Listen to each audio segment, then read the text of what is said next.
Since January 20th, President Joe Biden has signed an historic number of executive orders, many aimed at reversing the policies of his predecessor. But the declarations regarding Trump's border wall come at a cost here in southern New Mexico.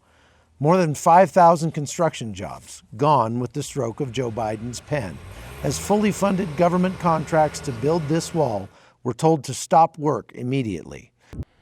So the end of the wall we're looking at down below me is where it comes across New Mexico from the east and ends right here at what they call Border Monument 31. That's this mountain I'm standing on now. From the west, the wall was being built coming this direction, and it was supposed to meet right about where I'm standing. Unfortunately now, because of the Biden administration's new policies, no more construction will happen on this wall, and that means that this gap that I'm standing in has become a giant funnel for drugs and migrants that will be coming through this area. More than 280,000 tons of completed bollard fencing will sit unused at depots like these. Here in Juarez, on the Mexican side of the border, up to 80,000 migrants are desperately hoping to get into America and take advantage of the amnesty Biden promised them during the campaign. This migrant center in Juarez has several hundred migrants from Guatemala, Honduras, Brazil, and Cuba. And they're seeing a big increase over the last several weeks since the inauguration as more migrants flood into this city, all hoping to get across into the United States. Nevertheless, the 450 miles of wall already built are having an enduring impact on illegal immigration. Jeff Allen owns the land where a privately funded wall project built a half-mile fence near downtown El Paso, Texas. Before the wall went up, I was catching 50 to as many as 150 illegals a day myself with the help of my dog.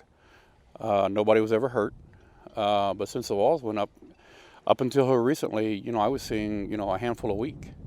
After the inauguration, however, the numbers are picking up greatly again. Now they're catching anywhere from, 30 to 70 a night. They're acting like they have the right to be here because the president told them they've got 100 days to be here, and they're using that. They think they're using that to their advantage. I'm not real sure what they're thinking, but they just like we owe them something, and they've been invited, and so everybody's coming in now.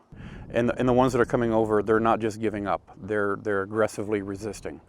They're physically resisting. A lot of them are having to be handcuffed and stuff like that now. It's clear the migrants are watching U.S. news closely.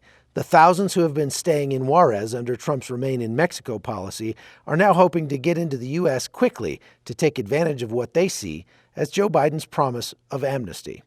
Like this group of Cubans and Hondurans who were detained by Mexican authorities just short of the border fence. This is called the Anapra Gap, and Juarez, Mexico is just the other side of this fence. You can see here, this is where the fence ends, and right on the other side of that, there's a truck. You see how easy this is? I mean, literally, there's no fence. There's nothing. If I took 2 steps over here, I'm in Mexico. So this wall is a great deterrent where there's a wall, but where the wall stops, it's not much of a deterrent at all. It turns into a funnel. And that's a problem because for the next 4 years at least, there's not going to be any more construction on this project. And so places like this are going to be massive funnels of immigration coming illegally into the United States.